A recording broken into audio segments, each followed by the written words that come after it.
Hi everyone, today I'm going to talk about the film The Tijuana Story, which was produced in 1957.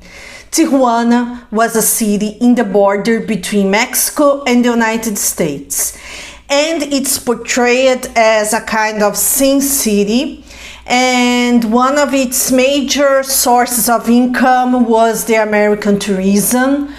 But unfortunately, this tourism wasn't always a good thing because the city was dominated by a crime syndicate with connections in the United States itself.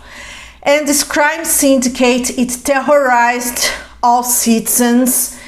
And then a journalist, he was very disgusted with this situation, and he made a one-man war against the crime syndicate by publishing in the newspaper articles against the criminals. Then, of course, the criminals, they were very insulted about those articles.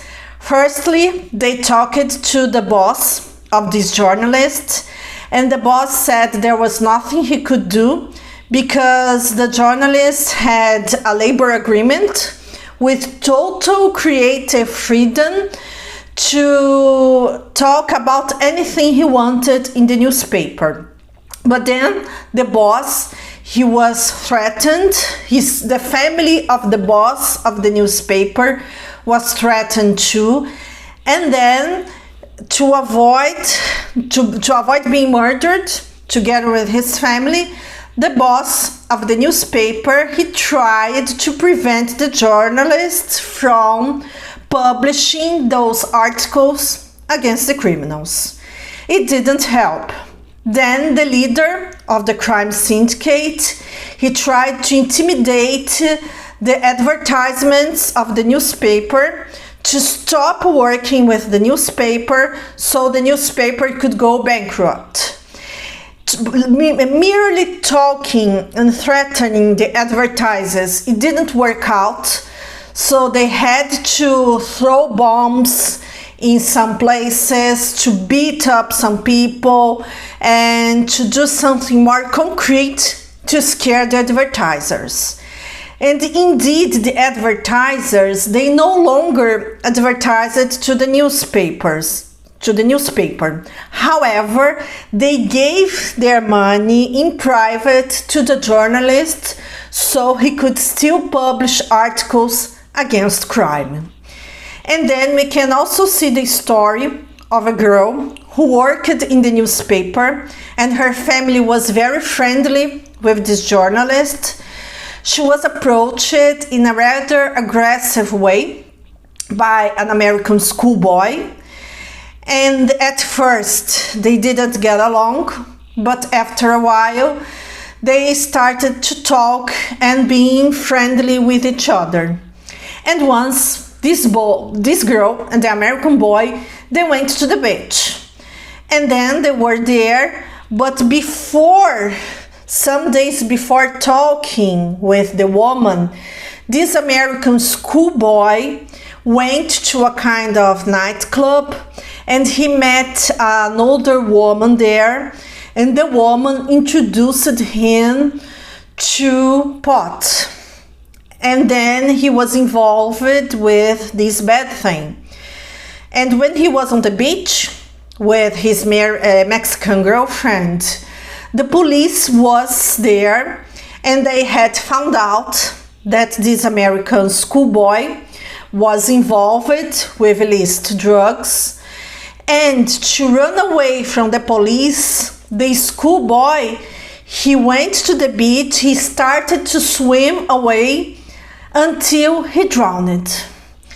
And then it was shown to the audience that drugs were no good, because even if it was used only once, they really took the life of a very young boy who had a future ahead of him. And then we can see that there was a nightclub who was run by a guy who belonged to the crime syndicate, and it was no ordinary nightclub.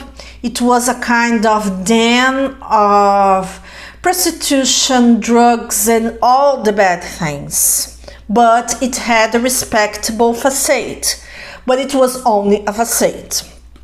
And then we can see that the guy who was running the nightclub, he was married, he had a pregnant woman, and he used to be a struggling musician before he was approached by the crime syndicate to be part of the gang. Meanwhile, the journalist still published articles against the crime syndicate. The crime syndicate tried to murder the guy. At first, they got a guy who was in prison, a criminal, and then he would be away from prison for 24 hours to kill the journalist. It didn't work out, and the journalist, even though he was under threat, he still made his war against the criminals.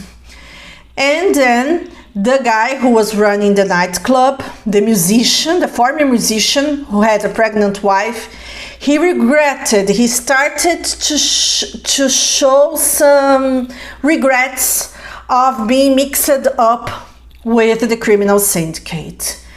And then the journalist was stronger and stronger in his crusade against crime.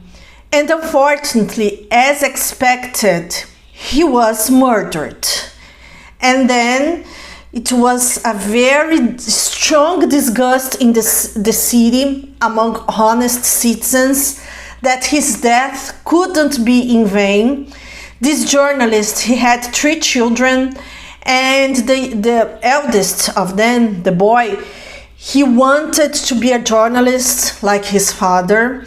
And when his father was killed, he continued with the work of his father of publishing articles in the newspaper against crime. In the meantime, that guy who ran the nightclub, he went to the police and decided to tell the policeman everything he knew. He tried to leave the city with his pregnant wife. The criminals caught him. They almost killed him and his wife, but they managed to avoid being killed. And then, after a while, the police got to arrest every important member of the crime syndicate. And then they realized that everyone in the city was involved with the syndicate somehow. Politicians, judges, journalists, all sorts of important people in the city, they were either bribed or members of the gang. So it was necessary to purge the entire city of those criminal elements so the city could be a decent and honorable place again. And they managed to do that. In the end of the film, it said that the city was by no means perfect, but that the big influence of crime got to be eliminated. The death of the journalist caused such a strong wave of disgust that people decided to take action and change everything that needed to be changed. And the guy who ran the nightclub, he got to have a stable family with his wife. The leaders of the crime syndicate were arrested. And it's a film that shows that it's important to stick to your decency values. It's important to fight criminality, to remain decent until the end, because it's always worth it. It's always valuable. It's always worthwhile to be a good person. Even though, of course, sometimes the film gives a romanticized view of things, the criminality, especially considering it's a 1950s film, is portrayed in a very straightforward and realistic way. That's all for now, folks. I hope you enjoyed this video. See you!